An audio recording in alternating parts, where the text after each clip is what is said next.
So let us pray. Lord, we thank you. We are asking Okay. for wisdom, knowledge, and understanding to gain from what we're going to share today. In Jesus' name. Amen. So like I mentioned, we don't have up to 15 infographics yet. The STAR method is which you have is to help you to answer any of the further questions. So with any of other templates, you need to use the STAR method as a means of answering them. So you have the question you have tell me about yourself is number one. You have tell me about yourself. You have why do you want to work here? That's number two.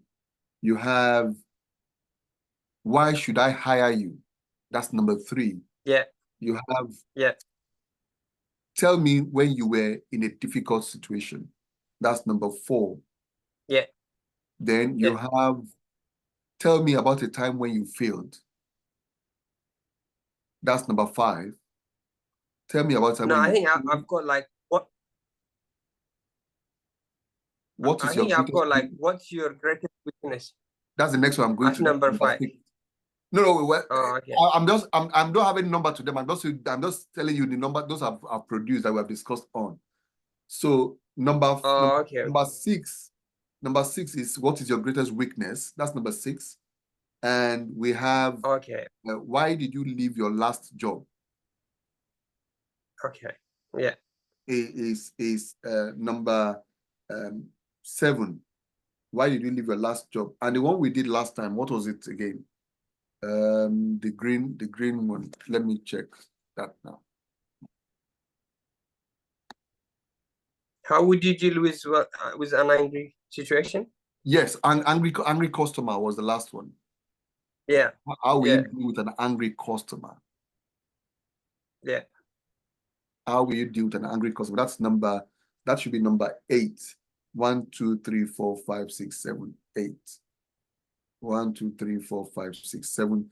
So that should be number 8. How will you deal with how will you deal with an angry customer? How will you deal with an angry customer? So today we will go on. Today we'll proceed with another one again. I just felt that we just need to go to push to answer all these questions. Right, okay. So today we will be looking at, just give me a minute, where's my,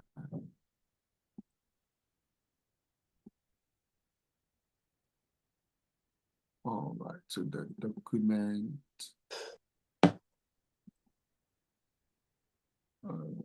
behavioral. Yeah, last week was how would you deal with an angry client or angry customer? But today we are going to be looking at what will you be doing in 5 years' time? Employers always want to know, what will you be doing in 5 years' time?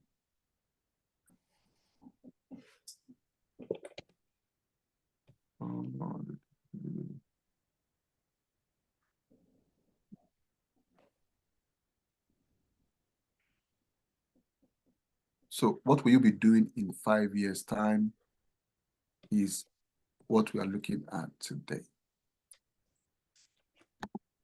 Now, based on what we've said earlier, whatever question you are asked in an interview, you must first pause. You must first pause and ask, why are they asking me this question? Because if you are able to pause and first in your head think, why are they asking this question? It will help you to know how to answer the question. So if it is not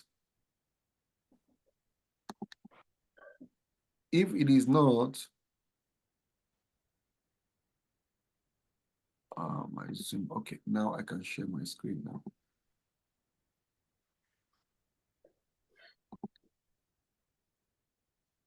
So I hope you can see my screen. Yeah.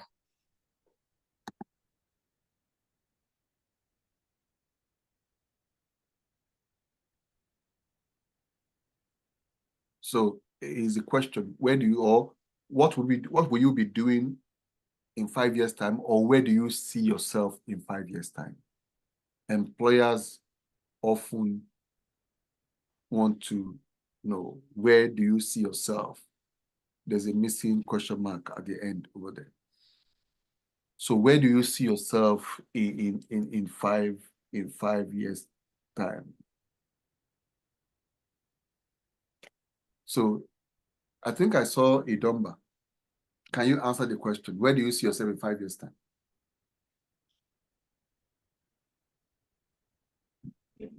Hello? Yes, go ahead. Yeah, I mean, the first call, but I'll try and answer.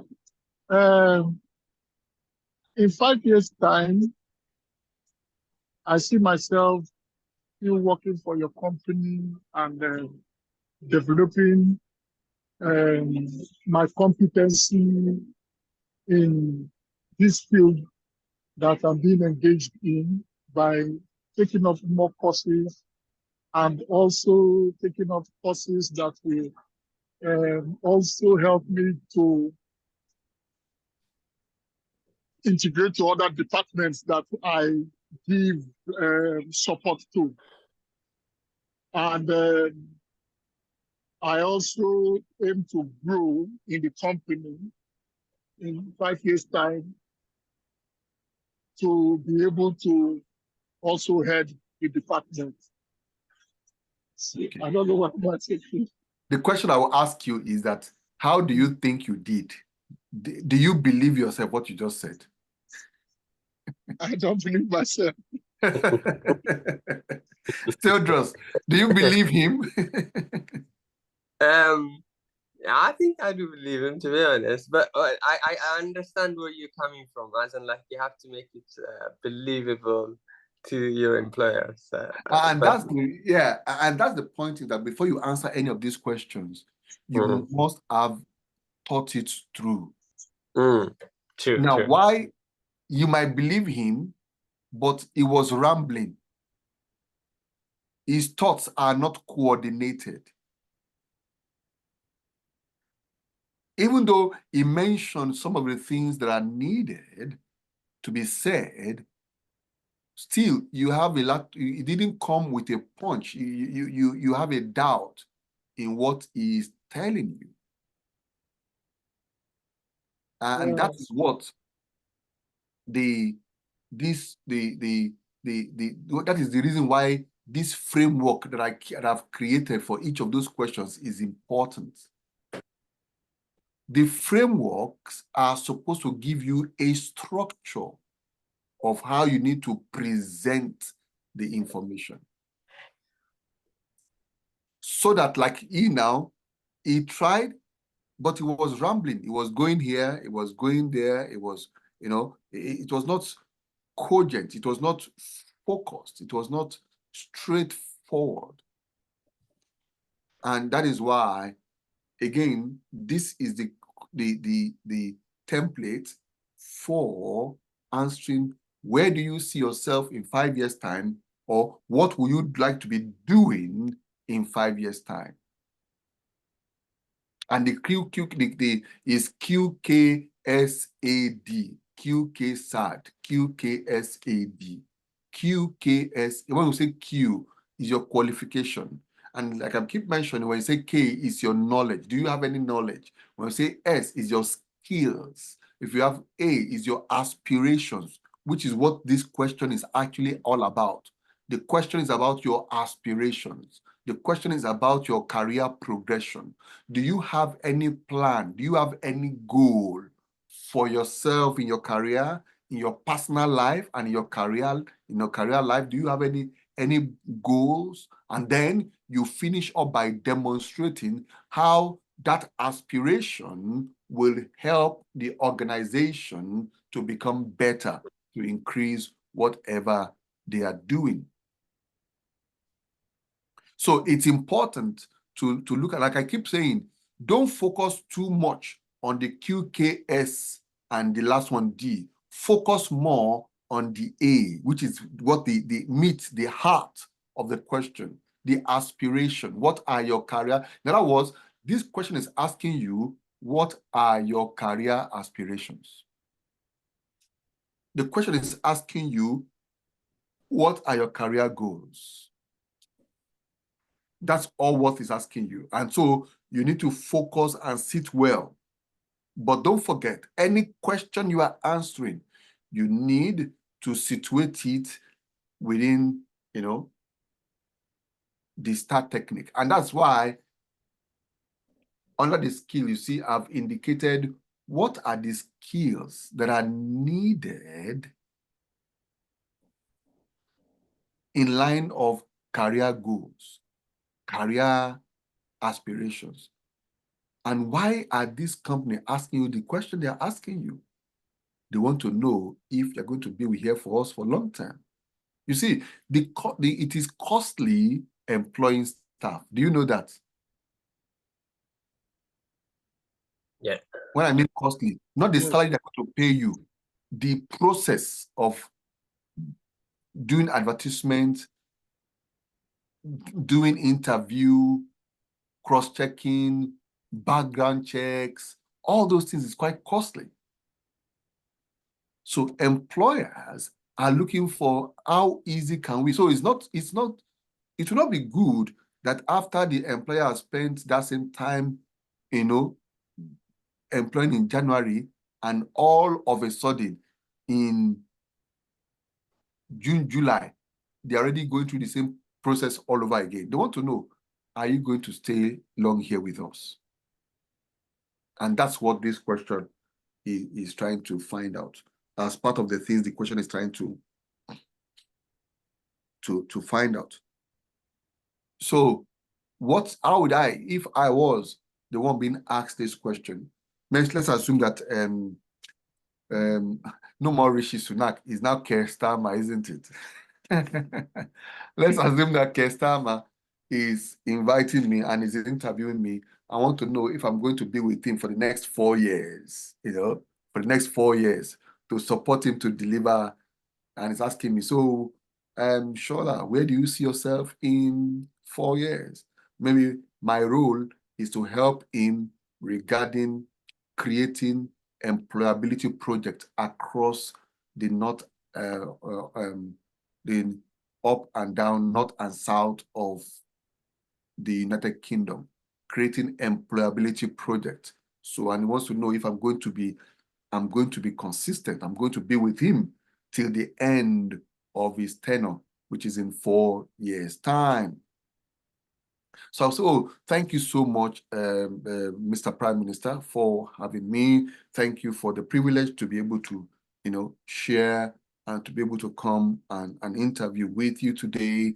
Now, where do I see myself in 5 years' time? Well, it's been interesting journey for me in my career. Like, I am skilled, I have a qualification, and I had this qualification, I have a BS, HND, PGD cert, and all other qualifications, which has positioned me and prepared me well to be able to do this job.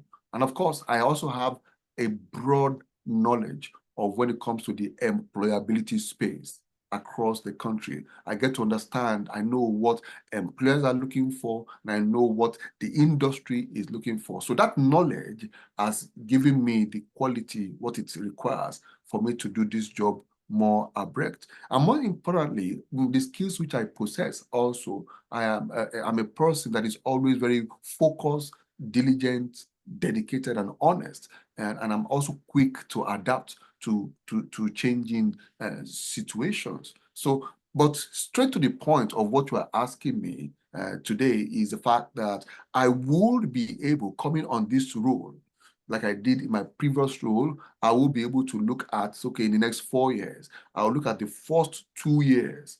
In the first 2 years, I want to understand, to have been able to know, this is our 4 years. In the first year, 6 months to 1 year, I want to be able to understand the landscape more, better understand the landscape more, and I'll be able to have fit in more into the team, into the education employability team in the in number 10 in Downing Street. I'll be able to have fit in more in the employability team, understand the teamwork more, work well with the team. But more than that, I would have gained more knowledge and more collaboration and more partnerships that would help us to deliver this project of employability across the length and breadth of the United Kingdom. And by so doing, I would have been able to help Mr. Prime Minister, increase the amount of people, the number of people who have found employment, who are being supported into employment, and those people who have been on benefit that we have been onboarding and bringing back to ensure that they come back into employment, which I believe strongly it will lead to the advancement and of the performance of your government, sir. And I also will be able to contribute to, your government as the Prime Minister and the deliverables of your government to ensure that a lot of people are getting back into employment.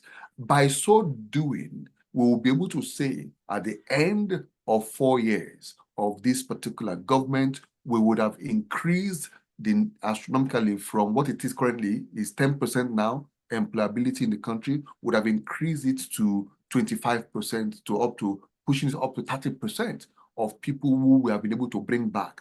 And by so doing, we would have cut down, reduced the amount of money we are spending on those on benefits, because we would have given these people the skill to be able to fend for themselves, to be able to get employment and be able to contribute to the economy by paying NI, by paying tax to the government. And so I believe strongly this is how I will be able to, where I see myself in 4 years' time, would have improved the performance and, if you like, also increase in my responsibility from being just an advisor on this, maybe be one of the people serving as a minister, with your government.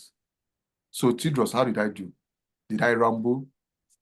No, I think I think it's good. Like you said, you actually gone through. While you were speaking, I actually was looking at the Q, the N, the L, like the like the diagram. And then you have gone through it really well. But my question is, like, in my case, for example, I'm only genuinely looking, hoping to return to medicine, basically. So I have an appointment with the licensing agency by May next year. Okay. So I'm genuinely unsure what will, how long I will stay on the job, to be honest. So my plan is to go back to medicine by next year. Okay. So in my situation, where you only have a window of certain time, less than maybe 8 or 9 months, how do you tackle this type of question? I'm only looking for the employment, genuinely speaking, for about 8 months or so. So you're looking for the employment for 8 months. Is it between now and next year? Yeah. Basically, on the side, I'm also preparing for my hearing, for the court hearing. So the job I'm looking for is basically around about 8 months. After that, my plan would be to go back to medicine, hopefully. So in that situation, how do you tackle the point now? Because by May next year, you would definitely have gone back into medicine. So you're looking for this some gap. Now, a window. Yeah. Window. Now, what you want to do is just to show that within that 8 months we're going to be with this organization, you want to demonstrate your loyalty, your commitment, your focus, your full attention. You want to be able to say that anywhere I've worked, I'm always dedicated. I'm always, focused. I'm always delivering. And of course, you don't need to begin to tell any employer that you intend to spend 8 months with them, because if you do that, nobody will take you. Yeah, that's true. But then, that's the conundrum that I'm having. because when they see your qualifications, they will obviously ask you, why are you here? Like, if you have this qualification, why do you want to like be working for a lesser job? Like, not in terms of money, financially, like, or responsibility wise, you'll be like lesser responsibility, lesser financially rewarding, and also career wise, you'll be less rewarding. So when they see your qualification, they will be like, why are you here then? Like, so you have to be honest, as you said previously. That's the point. I mentioned honesty on on all of the skills. Now, the point is, it means your CV, you need to actually have two CVs. You need to have, you don't just have one CV for the jobs you're looking for. It must be what you want the employer to see that they see. So you have a full CV that talks about your MBBS, if that's what they call it here, your medical practice, your ability to practice. Then for this job and this role you are looking forward to, you can remove your medical practice and medical license information. Is based on, can you do the job they are asking you? Okay. Yeah. We are going to just put your BSc or a lesser degree that you have. That is what you're going to demonstrate on the CV. If you put your full qualification, then they might say you are overqualified for the role. Yeah, but then the problem that I have with that is that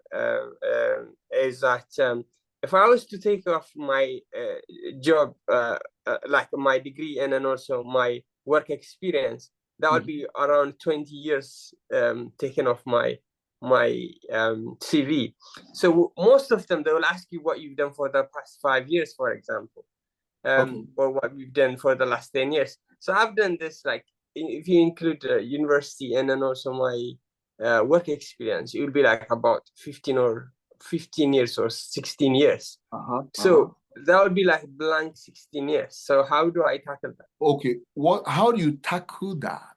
How you tackle that is that for the lesser role you are looking for, look at the job you've been doing for the past 15 years and break the work you've been doing for the past 15 years into small chunks. Don't forget, for example, let me say, for example, as a medical doctor, a GP, talking to people, part of what you do there is customer service, isn't it? Yeah. Part of what you do there is stakeholder management, isn't it?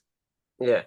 So if, for example, you want to apply for a role as a customer service role, I will not put that you are a GP. You put that you have experience in customer service. So your CV will not be blank. It will only mean that you have only apportioned a segment of your experience that you're going to demonstrate in your CV. So instead of putting 20 years as a GP, you put 20 years as customer service advisor. Does that make sense? Okay, yeah.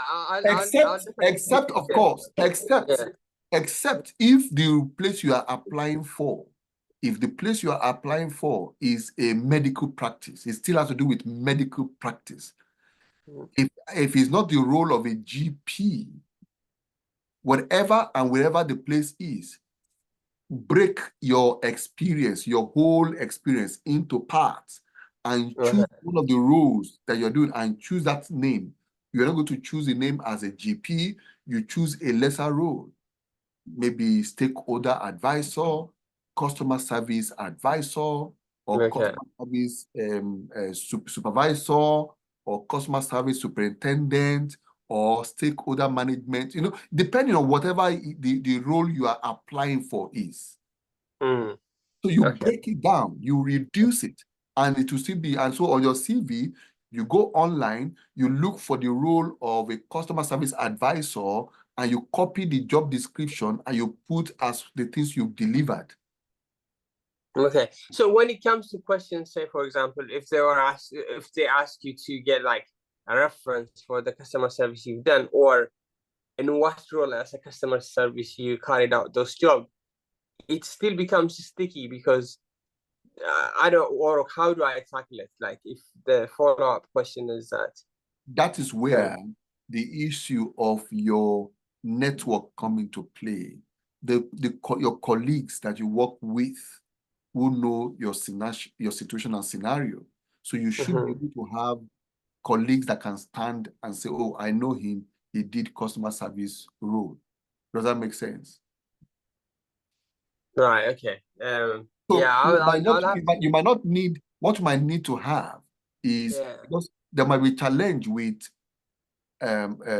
professional reference from the organization. Does that make sense? So if you cannot provide information from the organization, you need to look for individuals who have who know you and who know your etiquette, your the way you walk, and those people should be able to stand in, or your colleagues that can say, oh, I can attest to his proficiency, professionalism when it comes to customer service. Okay. The only one I don't have answer for is if they insist that you must get on the letterhead of the company where you work. That is what I don't have answer for. Yeah. It's just that it's just because this has been the struggle that I've been having on all the jobs that I've been applying for, because I've only wanted it, like, this job for a period of time, if you like, until I get my license back, hopefully, and then return to medicine. And then, like you said, when I submit the CV, like the past 15, 20 years almost is like training and then also work in medicine. So, like, if I take those out, I don't know what to put in it. Like, and most employers, they'll ask you, like, what did you do for the past 5 years? How to break it down now. Apologies for stopping you. How to break it down now. Then what you can now do also is those jobs that you want to apply for, go and look for where you can get volunteering experience of those jobs. Yeah, I'm doing volunteering. Yeah, I've done one already, and then I've got. So those places where you're doing volunteering, they are the ones that will now write the cover letter for you. They're the one that will write the reference for you, because you are working with them. They're the ones that will do the writing. They're the one that will do the presentation of the fact that you have the skill to do the job. They can attest to your proficiency. There's always a way around these things. But you cannot do that without having a place whereby you are volunteering, where they can, as an organization, can write for you, and also colleagues that you have worked with who should be able to attest, with of your proficiency.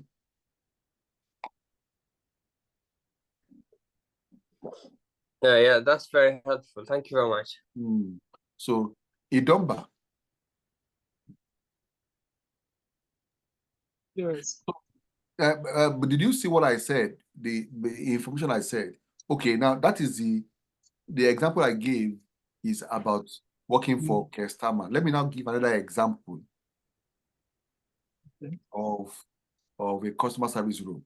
Since we've used customer service, at least that might not be so that might not be so, it might not be so advanced like the one for working for Kestama. So let's assume I'm applying for a role with JD Sports, or with Asda, or with Sainsbury's, or with any organization, and they are asking, where do I see myself in 5 years? So thank you very much for answering, for asking the question. I am with years of experience and qualification as a, this is hypothetical, I don't have that. So as a BSc in, in marketing, or BSc in whatever role you have. With that, it has given me the strength to be able to work in various industries I've worked in past. And from that experience, I have a good knowledge of the industry, the customer base, the grocery chain, the supply chain in industry, and the products that are sold in this particular industry. And part of my skills is I'm a quick learner ability, and that has helped me over the years to be able to be consistent, dedicated, and to also be able to be adaptable when it comes to dealing with clients, dealing with customers, and helping meet organization objectives.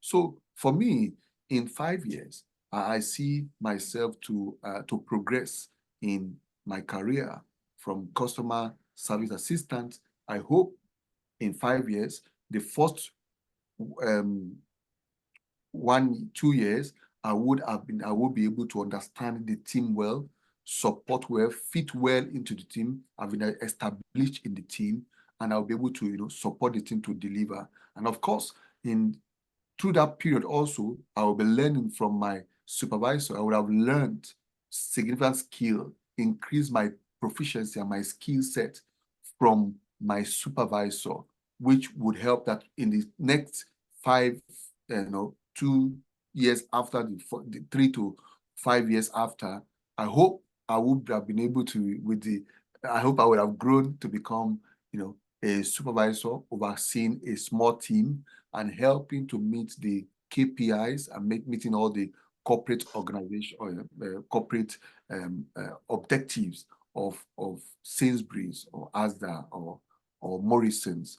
And I hope so that with this career vision and goal, I would have been helped that would increase the profit of Sainsbury, ensure that we are able to, we are the best grocer in the country, contribute my quota, ensuring that we have more repeat purchases, ensuring that we have more profitability so that we can, continue to be the best organization to work with anywhere, in the United Kingdom.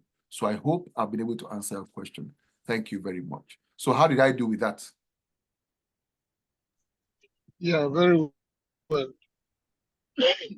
So you will see that under aspiration, you're asking yourself, why are they asking me this question? They want to see, do you have desire for career progression? They want to see, do you have passion to work? They want to see, are you focused when it comes to working? They want to see, do you have long-term commitments to this organization? Then you want to show that you're going to stay long. You want to show that you break the 5 years into 2 because 5 years is long. So the first 2 to 3 years, what are you going to do? The first 4 to 5 years, the second 4 to 5 years, what are you going to do? You want to also show that you're going to gain more skill, you'll be more adept, more, experience. And from that, you'll be able to assist your supervisor or your line manager to achieve all the KPIs which he has. Because every line manager has a KPI, isn't it? You want to be able to support and assist those KPIs. And by that, so doing, contribute to the company, contribute to the industry based on your vision and goal to ensure that at the end of the day, the company or the company, the profitability is increased, the market share is increased, the waste, you want to cut, waste, you want to save cost, whatever you're able to do that you have done before, bring that to the fore, bring that to the front, and then say, I'll be able to use my experience to be able to deliver this. So this is what this is how to handle where do you see yourself in 5 years. And organizations are always looking forward to people who are forward thinking, people who have career goals, personal goals. And you should have a career goal. You should have personal goal because it's very important. Is that okay? So yeah, that's very helpful. Thank you. Yeah, and that brings us to the end of today's session. What I'll do, I think I'll now need to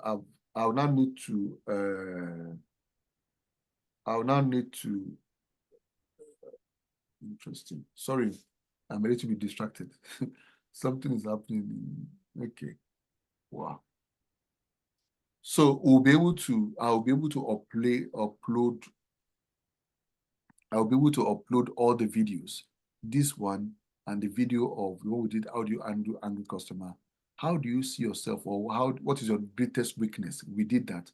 I will upload the videos and also share the link for us to be able to. So Idomba, I will upload the videos of when we did what's your greatest weakness, and but don't forget, I mentioned to you, when you're answering a negative question, ensure that you don't end it on a negative note. Ensure that you make it a sandwich.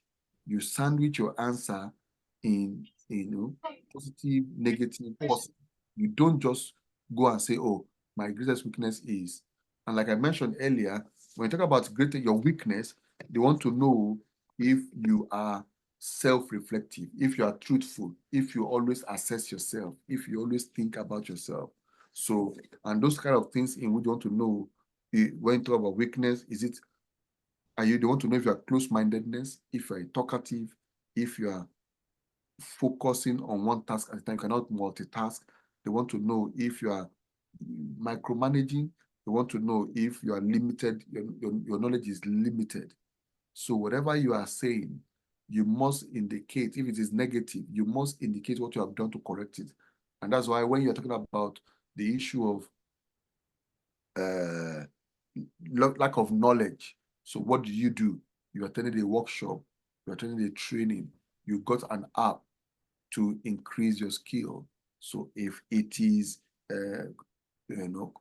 close-mindedness, you got a mentor, you got some. You must end any when you're answering questions of what's your greatest weakness, you must end on a positive note.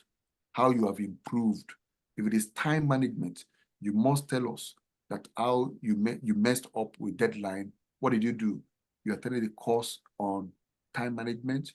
You got a mentor, a coach with time management to help you balance, do life, work-life balance. You must show something positive that you did to be able to move into the positive space. All right. So on that note, I'll see you again, God willing, next week, Thursday. Next week, Thursday is what the date is next week, Thursday. Let's see. I'm supposed to be going on holidays, so okay. We are still we the 18th. 18th, yeah, we will still be able to meet on the 18th. Yeah. We'll still be Thank you very much. Thank you, right, boss. thank you. Yeah, I'll try and change my CV and see how that goes. Yes, work on the CV and send it to me personally. I'll be able to, advise and help in putting that properly. Is that okay? Oh, yeah. Thank you so much. And is it okay if I put your name down as, like, some places that ask references? Is it okay if I put your name? That'll be okay. That'll be okay. Because thank you so much. Thank you so much. I do that for people in